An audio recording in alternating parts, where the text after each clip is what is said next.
Number 2. Get ready to square up with another square question. How many of them can you find in this picture? An astounding 95% of people can't find the last square here. Let's see if you've got what it takes within 15 seconds.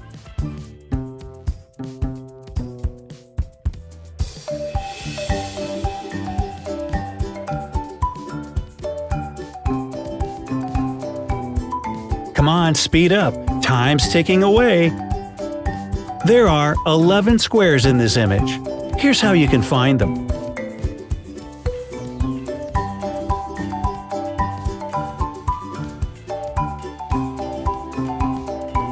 So welcome one more time to this logical math tutorial. Today we're gonna have the second part for the Math Master class. You are so welcome. Are you a math master? I'm pretty sure you are. Today we're gonna play with digits and the place value, so get ready. The purposes are to recognize what a digit is and to differentiate the place value for ones, tens, and hundreds using the value chart. For this activity, we're gonna need a piece of paper, a pencil, an eraser, a sharpener, and a ruler. So what's a digit?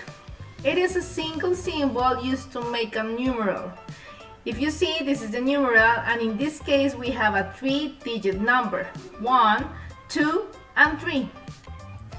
Do you see it? So this is the whole numeral and represented with blocks. We can see it like this: 3 ones, 5 tens, 5 tens, and 100. So now I'm going to show you an example of the activity that we are going to develop today. In this example, we have a 2-digit number, 26. We can see that the 6 is the first digit and it is a 1. 6, it's a 1 and is always located to the right. 2 is the second digit and the 2 is a 10. So we have ones and tens, and the tens are always located to the left.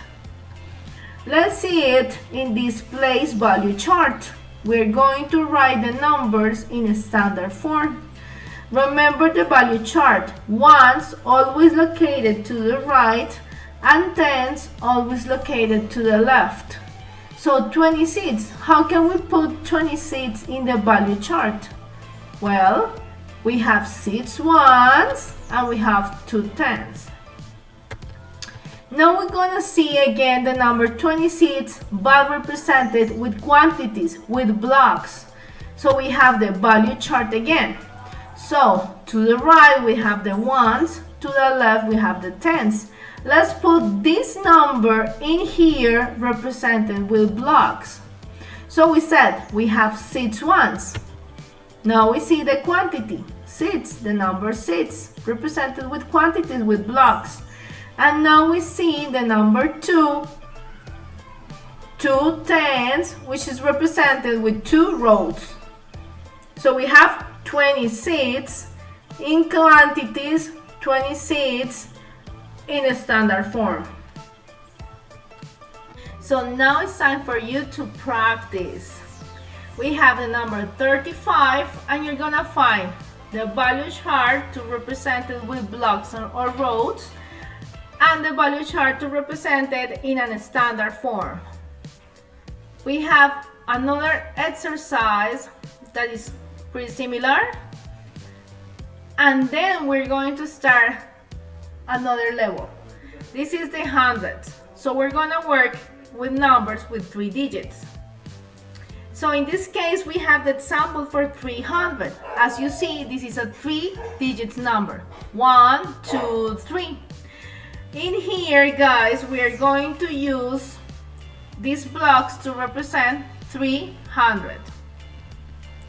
In the place value chart, we can see it like this. As you know, 300, 0 ones, 0 tens, and 3 hundreds.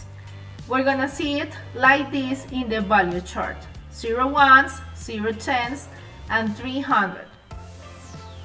Now, if we want to represent it in a standard form, it looks like this. And we're gonna do the same for the next numbers. And that's it. So remember to send the evidences to my email, joanna.cespedes@zamboni.edu.com. Thank you guys for practicing, having a good attitude, and I'm pretty sure you are the math masters of every class.